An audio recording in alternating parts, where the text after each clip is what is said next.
नमस्कार। मुद्दा तो है मैं आपका स्वागत है। मैं हूं आपके साथ ब्रजेश चौक से। आज मुद्दा है बवाल के बाद बदलाव। जी हां, कांग्रेस की दूसरी सूची जारी होने के बाद नाराज नेताओं ने जो बवाल मचाया, अब वो पार्टी पर भारी पड़ रहा है।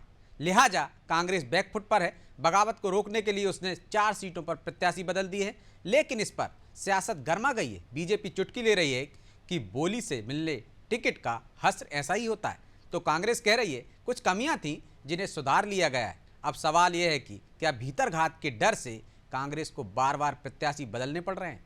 क्या इस बदलाव से पार्टी के भीतर बड़ा तनाव कम हो जाएगा? और क्या जिन लोगों का टिकट देकर वापस ले लिए गए वो पार्टी के लिए मुसीबत नहीं बनेंगे? आज इन्हीं सवालों पर चर्चा करेंगे, लेकिन पहले देखिए रिपोर्ट।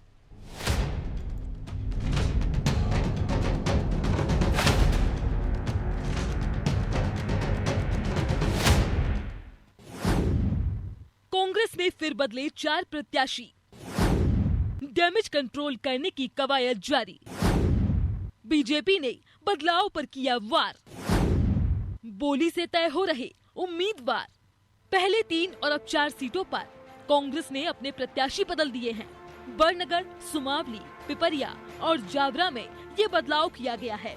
जाहिर है कि दूसरी सूची जारी होने के बाद कांग्रेस में जमकर बवाल मचा हुआ था। कांग्रेस के दिग्गज भी लगातार इस नाराजगी को कम करने में जुटे थे और अब थक हार कर कांग्रेस को 4 उम्मीदवारों को बदलना ही पड़ा। लेकिन जिन सीटों पर बदलाव किया गया है, उनमें से 2 सीटों पर कांग्रेस ने विधायकों को उतारा है, तो पिपरिया और जावरा में नए कैंडिडेट को टिकट मिला है। वहीं कांग्रेस भी ये मान रही है कि सूची में कुछ कमियां थी, जो स्वाभाविक है, इसलिए प्रत्याशी बदल दिए गए हैं। परिवार में बड़े भाई छोटे भाई बहनों की आपस में विवाद होते हैं, बड़े बैठते हैं, सुलझा लेते हैं। हमारे यहाँ पर भी बहुत सी चीजें हुई, स्वाभाविक है, परिवार है, बहुत से लोग हैं, लोकतंत्र है, सुना गया और फैसले लिए गए हैं। भले ही कांग्रेस इसे स्वाभाविक बताए, लेकिन जिस तरह से नाराज नेताओं ने सड़क पर गदर मचा कर रखा था, उसके बाद से ही कांग्रेस बैकफुट पर नजर आ रही थी। वहीं प्रत्याशी बदलने पर अब सियासत भी जमकर हो रही है। बीजेपी ने फिर कांग्रेस पर जोरदार हमला किया है। बीजेपी आरोप लगा रही है कि कांग्रेस में बोली लगाकर उम्मीदवार तय किए जाते हैं, इसलिए बार बार प्रत्याशियों को बदलने की जरूरत उन्हें पड़ रही है। अब देखिए, बोली लगी हुई टिकट का हश्र यही होगा। पहले बोली लगी थी, दे दिया, अब उससे ज्यादा बोली लगी तो बदल देंगे। यही तो कांग्रेस की रीति नीति है। जैसे कमलनाथ जी ने सरकार चलाई, एक अधिकारी को एक बोली के अंतर्गत एक कुर्सी पर बिठाया, यदि दूसरे ने बड़ी बोली लगा दी तो उसको हटा दिया। ऐसे ही कांग्रेस के मध्य प्रदेश के विधानसभा टिकटों का हाल है। बीजेपी एक तरफ कांग्रेस में हो रहे बदलाव पर हमलावर है, तो कांग्रेस भी पूरी कोशिश कर रही है पार्टी के भीतर की बगावत को रोक लिया जाए और लगातार उसकी सूची में हो रहे बदलाव को भी डैमेज कंट्रोल के नजरिए से ही देखा जा रहा है। साथ ही कांग्रेस कुछ सीटों पर उम्मीदवारों को लेकर कंफ्यूज भी रही। हालांकि अब सवाल ये है कि क्या प्रत्याशी बदलने से उन सीटों पर कांग्रेस को कोई खास फर्क पड़ेगा, और जिन उम्मीदवारों का टिकट वापस लिया गया है, अब क्या वो कांग्रेस की मुश्किलें नहीं बढ़ाएंगे? ब्यूरो रिपोर्ट, अनादि टीवी।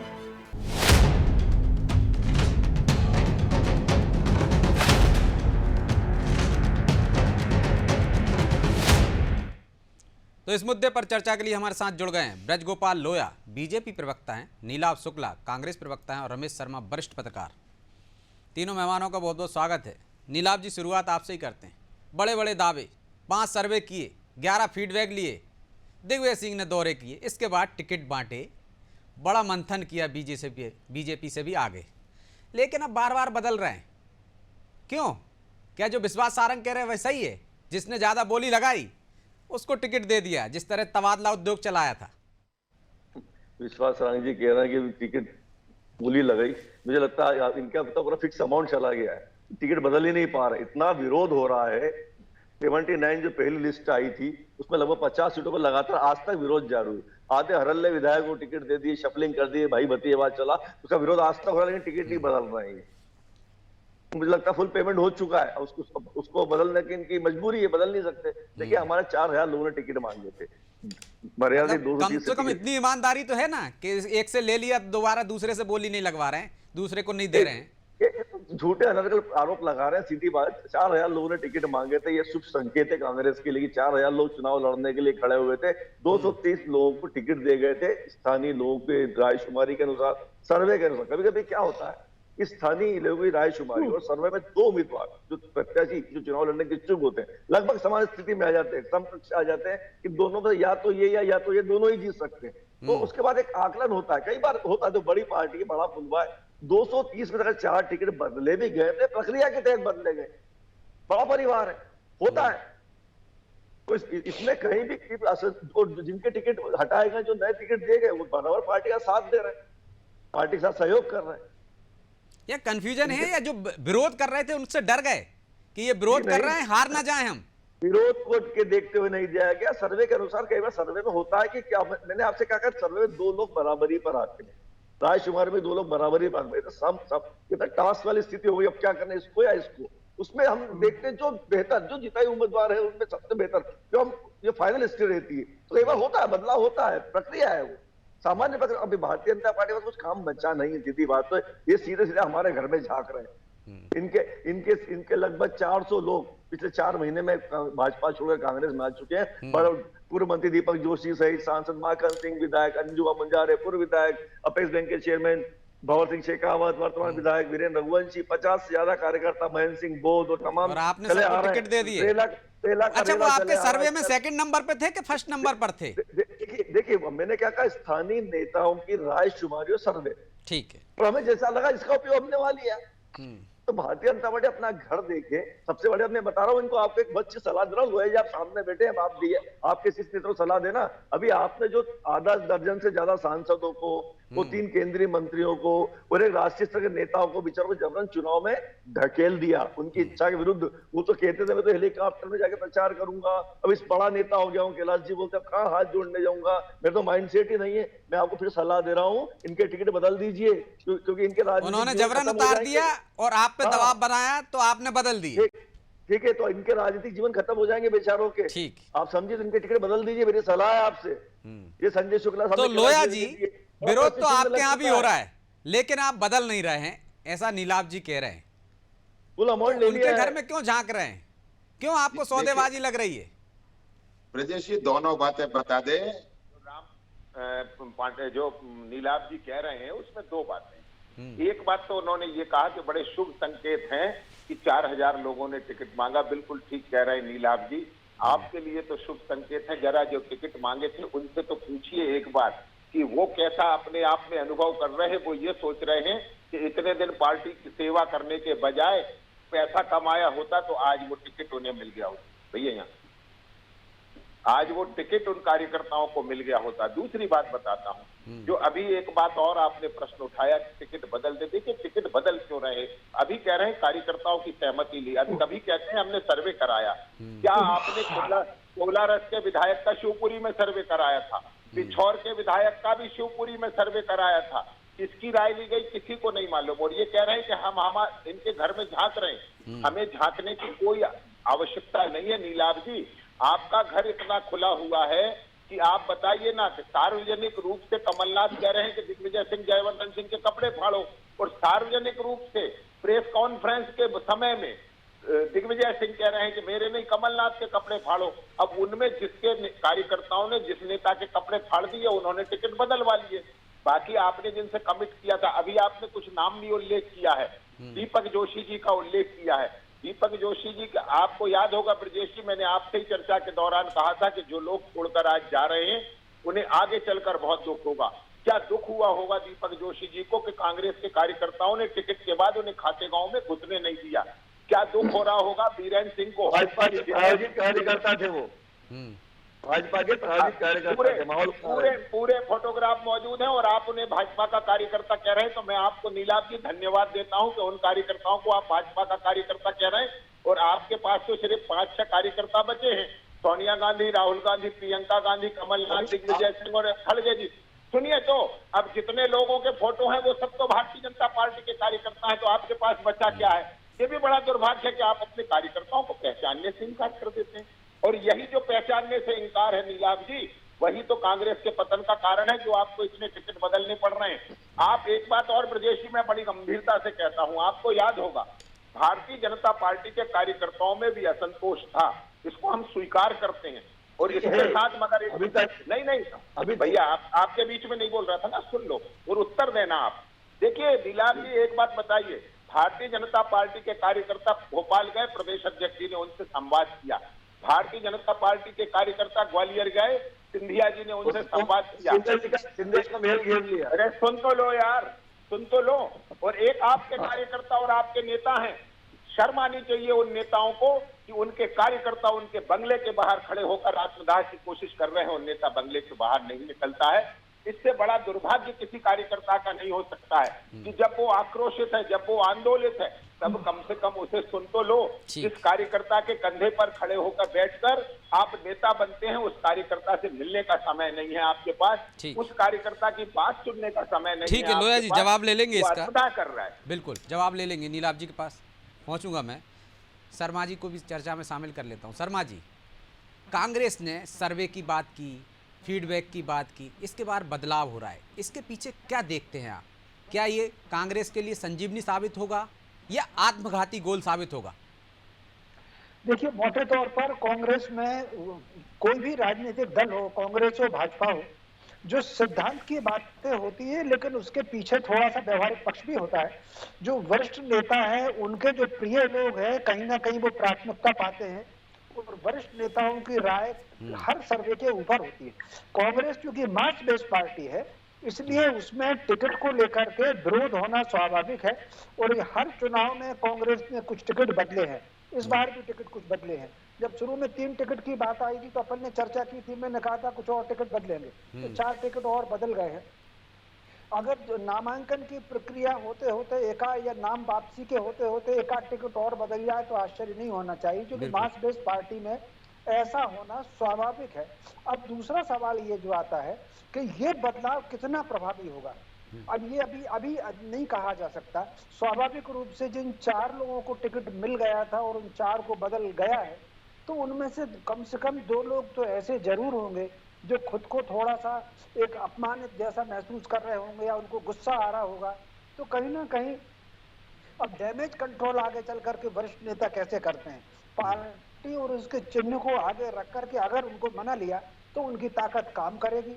और अगर किसी वजह से उनके मन में थोड़ा गुस्सा रह गया, ऐसे कई चुनावों में देखा जाता है कि जब टिकट बदलता है तो वरिष्ठ नेताओं पर उनके खुद के लोग जिनका बदलता है वो उनके घर जाकर के उनको मनाने की कोशिश करते हैं। कुछ लोग मान जाते हैं, कुछ लोग नहीं मानते।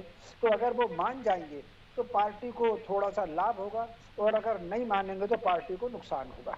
लेकिन एक बात हो रही थी लगातार कि इस बार कांग्रेस सिर्फ सर्वे के आधार पर टिकट देगी, पट्टावाद नहीं चलेगा, छत्रपोकी नहीं चलेगी। दिग्विजय सिंह भी बार बार कह रहे थे कि वो तो सर्वे के आधार पर ही टिकट मिलेंगे। तो कांग्रेस में कोई बदलाव नहीं हुआ, कहते कुछ है और बाद में सिर्फ वही चला, नेताओं की चली। जो आप कह रहे हैं मास बेस्ड पार्टी है तो नेताओं ने जिसको कह दिया उसको टिकट मिल गया, जो नेता ज्यादा भारी पड़ गया तो बदल दिया।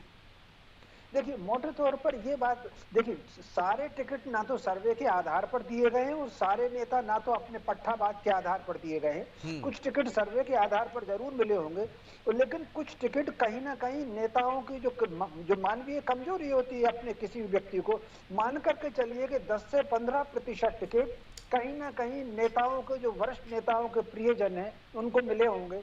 जो सर्वे हुआ है वो मुझे नहीं लगता कि 80% 85% से ज्यादा उसका प्रभावी हुआ होगा। और उसमें भी आप मान करके चलिए, ऐसे उदाहरण है कि जब सर्वे भी होता है तो उस समय भी कई लोग, प्रभारी लोग निचले स्तर के वहां पर पहुंचते हैं, वो पहुंच करके लोगों से कह देते हैं कि जैसे मान लीजिए पदाधिकारियों के बीच में सर्वे हो रहा है, मान लीजिए एक विधानसभा क्षेत्र का अगर सर्वे होता है तो कौन कौन लोग उसमें हिस्सा लेते हैं। उसमें एक मंडल अध्यक्ष हिस्सा लेता है, एक जिला अध्यक्ष हिस्सा लेता है, कहीं जनपद का व्यक्ति है तो वो हिस्सा लेता है, या कहीं नगर निगम है तो मेयर। ये जो इस तरह के प्रमुख पदाधिकारी जो वर्किंग कमेटी के लोग होते हैं क्रियाशील, वो उसमें हिस्सा लेते हैं।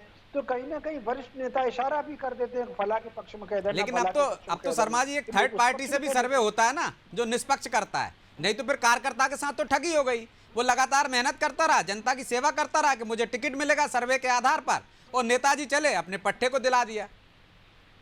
देखिए, मोटे तौर पर ये बिल्कुल मान करके चलिए कि सर्वे के आधार पर टिकट मिलना मुझे 100% बिल्कुल सच नहीं लगता। ये ठीक है कि कुछ टिकट सर्वे के आधार पर मिलते हैं, चाहे वो भाजपा हो या कांग्रेस हो। कहीं ना कहीं व्यक्ति का जो अनुराग है, जो मानवीय कमजोरियां होती हैं, आसक्ति की कमजोरी होती है, स्नेह की कमजोरी होती है, वो काम करती है और उस आधार पर टिकट मिल जाता है। ठीक, तो नीलाभ जी, टिकट पूरी तरह से सर्वे के आधार पर नहीं दिए, जिस तरह से दावे किए जा रहे थे, कहीं ना कहीं नेताओं की चली, इसलिए बदलाव भी हो रहा है। और जो लोया जी ने सवाल उठाया कि आपके बंगले के सामने प्रदर्शन हो रहा है, नाराज हैं, आपके अपने लोग हैं, तो मनाने क्यों नहीं आ रहे बाहर, समझा क्यों नहीं रहे उनको? देखिए सीधी बात है, लोया जी अपना घर देखे, महाराज सिंधिया जी के महल को पूरी तरह घेरा जा रहा है, इनके प्रदेश कार्यालय में जुतम तेजाब हो रही है। अभी हरदा नगर पालिका के 2 बार के अध्यक्ष, भाजपा प्रदेश कार्यसमिति के सदस्य सुरेंद्र जैन जी ने भाजपा के सभी पदों से इस्तीफा दे। कल की हालिया घटना बता रहा हूँ लोया जी, उन्होंने कमल पटेल पर आरोप लगाई, कमल पटेल और उसके बेटों ने हरदा ने कांग्रेस पर, भाजपा पर कब्जा कर लिया है। उनका कार्यकर्ताओं का अपमान हो रहा, हरदा बन गया अवैध नशे, देह व्यापार, जुए सट्टे का गढ़। कमल पटेल को जनता को बताना चाहिए आखिर अरबों रुपया उन्होंने कैसे कमाया। आपकी पार्टी के नेता जो है उनका बयान है कल की तारीख, उन्होंने सबको इस्तीफा दिया। ऐसी कई घटना। लेकिन नीलाभ जी, दिग्विजय सिंह उमाशंकर गुप्ता को देखने पहुंच जाते हैं, वो नाराज हैं तो उनसे मिलने पहुंच जाते हैं, पटवा के यहाँ भी पहुंच जाते हैं जब तक उनको टिकट नहीं मिलता, अपने लोगों के यहाँ नहीं जाते हैं। सिंधिया तो बाहर आ गए थे, बीडी शर्मा भी मिल रहे हैं। जो सीरियस उम्मीदवार, देखिए कोई बड़ा नेता प्रदर्शन करता दिखाई दिया क्या? जो सीरियस उम्मीदवार है, जिसका रायशुमारी में नाम ही नहीं है, सर्वे में नाम ही नहीं है, कुछ लोग जाकर प्रदर्शन कर रहे हैं, हम अब कुछ कद के लायक ही नहीं। और फिर आप उनको टिकट भी दे रहे हो, प्रदर्शन कर रहे हैं, तो वो कह रहे हो सर्वे में नाम नहीं है। टिकट तो सर्वे के आधार पर ही बदले गए, वापस रायशुमारी दोबारा फिर बदले। मैंने कहा प्रक्रिया है, इसका नहीं बनाया जाए, प्रक्रिया के तहत होता है, पहले भी हुआ है, आगे भी होता, भाजपा में भी होगा। भाजपा तो बदल ही नहीं रही ना, भाजपा ने तो पूरा ले लिया ना पेमेंट। आपके यहाँ तो परंपरा है, बदल देते हैं आप लोग। हमारा तो आंतरिक लोकतंत्र खुला है, हर व्यक्ति को अपनी बात कहने की आजादी है, उसके आधार पर हम निर्णय लेते हैं। मैंने कहा ना कई बार 2 नेता ऐसे होते हैं समकक्ष होते हैं, ये नहीं तो ये, उसमें निर्णय हम लेते हैं। कई बार होता टिकट बदलते, प्रक्रिया का हिस्सा है। जो भाजपा को तकलीफ हो रही, मैं तो सलाह दे रहा हूँ अभी बदल दीजिए। आपके पास जो आपने जो 3 केंद्रीय मंत्रियों को, राष्ट्रीय नेता को जो जबरन चुनाव में धकेला है, उनकी साख बचाइए, उनके टिकट बदल दीजिए। बुरी तरह हारने वाले, उनके राजनीतिक जीवन में प्रश्न चिन्ह लग जाएगा, क्योंकि उनको आपने जबरन चुनाव में धकेल दिया है। तो उनका माइंडसेट ही नहीं था चुनाव का, वो तो बेचारे हेलीकॉप्टर में प्रचार करने के लिए खड़े हुए थे, आपने चुनाव में धकेल दिया। लोया जी, उनके यहाँ आंतरिक लोकतंत्र है, इस वजह से बदलाव हो गए। आपके यहाँ तानाशाही है, तो आपने उतार दिए मैदान में और बदल भी नहीं रहे। जिस तरह का लोकतंत्र आंतरिक और बाह्य लोकतंत्र दिखाई पड़ रहा है कांग्रेस में, नीलाभ जी, ये लोकतंत्र आपको, गांधी परिवार को और आपकी पार्टी के कमलनाथ दिग्विजय सिंह जी को मुबारक हो। ये लोकतंत्र हम नहीं चाहते। जिस लोकतंत्र में कार्यकर्ता आत्महत्या करे, जिस लोकतंत्र में कार्यकर्ता टायर जलाए, जिस लोकतंत्र में नेता मिनटों में पार्टी बदले। देखिए मैं बताता हूं आपको एक उदाहरण, आज ही की बात है, इनकी सूची आई जैसे 4 उम्मीदवार बदलने की। देखिए ब्रजेश जी, एक तो आप बड़ा ताज्जुब करेंगे कि 220 विधानसभा, अगर आप कह रहे हो 400 लोग आपके सांसद स्तर के, कैबिनेट स्तर के बड़े नेता आप कांग्रेस में आए, तो पहले और कुछ बोलना है, और कुछ बोलना है, बोलना बीच में मत बोले, बीच में मत बोले। जाने दीजिए नीलाभ जी, बात आ जाने दीजिए। आप बोलिए। नीलाभ जी एक प्रवक्ता में इतना साहस और सद्बुद्धि होना चाहिए कि वो अपनी पूरी बात सुने अगले की और अपना पक्ष रखे। मैं आपको बताता हूं, आज ही आपने एक टिकट बदला है, उस टिकट को बदलने के बाद, जबकि आपने जब टिकट बदला, संबंधित व्यक्ति बहुजन समाज पार्टी ज्वाइन कर चुका था, और ज्वाइन करने के बाद वो बहुजन समाज पार्टी से चुनाव लड़ रहा था। आपने टिकट बदल दिया, अब जिसका टिकट आपने आज बदला है वो बहुजन समाज पार्टी में चला गया, और आज उनकी फेसबुक वाल पे पढ़ लीजिए कि लिखा हुआ है मैं बहुजन समाज पार्टी से चुनाव लड़ रहा हूं। तो देखिए, ना तो आपके कार्यकर्ताओं की कोई वैचारिक दृष्टि है, ना आपकी पार्टी का कोई राजनीतिक तरीका है, और ना आपका कोई कामकाज करने का तरीका। अभी रमेश शर्मा जी ने एक बड़ी अच्छी बात कही कि पट्टावाद है और ये मानवीय त्रुटि होती है। मैं इसको स्वीकार करता हूं कि पट्टावाद होना चाहिए, परंतु कौन सा वाला पट्टावाद? वो पट्टों को आप निश्चित टिकट दीजिए ना, जो पट्टे आपके लिए, पार्टी के लिए काम करते हैं, उन पट्टों को तो दीजिए कम से कम। कहीं यूपी वाला, कहीं दारू वाला, देखिए ना आप किस तरह के पोस्टर लग रहे हैं। तो पट्टे भी तो छांटिए, कि केवल पैसा देने वाला पट्टा आप छांटेंगे तो यही होगा जो आज कांग्रेस पार्टी के साथ हो रहा है। और जहां तक मैंने आपसे पहले भी कहा था नीलाभ जी, हमारी पार्टी का विषय है, हम इसे स्वीकार कर रहे हैं कि भारतीय जनता पार्टी में भी कुछ स्थानों पर असंतोष है, परंतु उस असंतोष में और हमारे और आपके असंतोष में ये फर्क है कि कार्यकर्ता विरोध भी मर्यादित तरीके से कर रहा है। तीसरी बात, नेता उसके साथ वहां खड़ा है। अभी आपने जो सिंधिया जी का जिक्र किया, महल में दरी पर सिंधिया जी उनके साथ बैठे हैं, जरा फोटो वीडियो ना देखे हो तो कृपया देख लें। और वही हम कहते हैं कि क्या यह साहस दिग्विजय सिंह और कमलनाथ में है कि वो आकर कार्यकर्ताओं के बीच दरी पर बैठकर उनकी बात सुन सके, कि वो आत्मदाह ना करे, कम से कम उनकी जान की चिंता तो करिए। और यही हम कहते हैं कि पार्टी विद डिफरेंस जो हम कहते हैं, यही हमारी विशिष्टता है, यही हमारी विशेषता है कि नेता और कार्यकर्ता दोनों, संवादहीनता कभी नहीं होती उनमें। और एक बात और कह के अपनी लोया बात जी, खत्म एक करूंगा। छोटा सा जैसे कमेंट आपने- शर्मा जी से ले लेता हूं। शर्मा जी, एक छोटी सी बात कह दूं, केवल दिग्विजय सिंह जी कार्यकर्ताओं को ये बताना चाहते थे कि मैं भोपाल में ही हूं और मैं बिल्कुल फ्री हूं, ठीक इसीलिए है, वो लोया जी, शुक्ला जी। को देखने भी गए और ठीक। पटवा जी के यहाँ भी गए। ठीक। शर्मा जी, जिस तरह से हम देख रहे थे कांटे का मुकाबला, कई बार हमने इसी मंच पर बात की है, कहीं ना कहीं आपको लग रहा है कि कांग्रेस पिछड़ती जा रही है टिकट बांटने में? अब असंतोष, उसके बड़े नेता चुनावी मैदान में नहीं उतरे हैं प्रचार में, बीजेपी एक तरह से प्लस होती दिख रही है, इसके पीछे क्या वजह है? कांग्रेस में गुटबाजी है, अंतरकलह बढ़ गई है, अरुण यादव जैसे नेता घर बैठ गए? निश्चित रूप से ये बात सही आप कह रहे हैं कि कांटे का मुकाबला तो अभी है। अभी मैं ये नहीं कह सकता कि कौन भारी होगा, दोनों के बीच में कांटे का मुकाबला तो है, लेकिन टिकट वितरण को लेकर के कांग्रेस में जितना असंतोष है उतना असंतोष भाजपा में नहीं है। इस दृष्टि से अपन कह सकते हैं कि संगठनात्मक दृष्टि से भाजपा जिस तरीके से पहले वो लाडली बहना से एक कदम आगे आए थे, तो उसी तरीके से संगठनात्मक दृष्टि से भाजपा थोड़ी सी मजबूत दिख रही है। और क्योंकि टिकट जो कांग्रेस ने जो दिए हैं वो कहीं ना कहीं जातिगत समीकरण को ध्यान में रख करके टिकट दिए, तो वो जो जातिगत समीकरण है, अगर वो जो मैंने थोड़ी देर पहले कहा है, जैसे मान लीजिए बड़नगर का उदाहरण, बड़नगर के उदाहरण में जो पहले पंड्या को टिकट दिया था वो ब्राह्मण का वोट था, तो वहां करीब 18-20 हजार ब्राह्मणों के वोट है। मान करके चलिए कि अगर सुरेश पचौरी या दूसरे नेता वहां पर सक्रिय होकर के उनको अगर मैनेज किया तो उसमें कांग्रेस को लाभ होगा, वरना मोरवाल हालांकि सिटिंग एमएलए है लेकिन मोरवाल को नुकसान हो जाएगा। तो मोटे तौर पर नाराजी को अगर उन्होंने कैश कर लिया तो ठीक हो जाएगा, वरना फिर इस नाराजी के चलते कांग्रेस अभी तो थोड़ी सी पीछे दिखने लग रही है। जी, तो अब असल परीक्षा यही है कि कौन नाराजगी को साध सकता है। बहरहाल समय इजाजत नहीं देता, इसलिए चर्चा को यहीं विराम देंगे। आप तीनों मेहमानों का बहुत बहुत धन्यवाद। असंतोष को साधने का समय है और साधते हुए बीजेपी दिख रही है। कांग्रेस में ज़्यादा असंतोष है, लेकिन बड़े नेता कहाँ हैं? क्या असंतोष साध पा रहे हैं? वो अपने नाराज नेताओं को मना पा रहे हैं? ये वह घड़ी है जब उनको मना लेंगे तो जो बदलाव हुए हैं वो फायदे में तब्दील हो जाएंगे, वरना ये बदलाव घातक भी हो सकते हैं।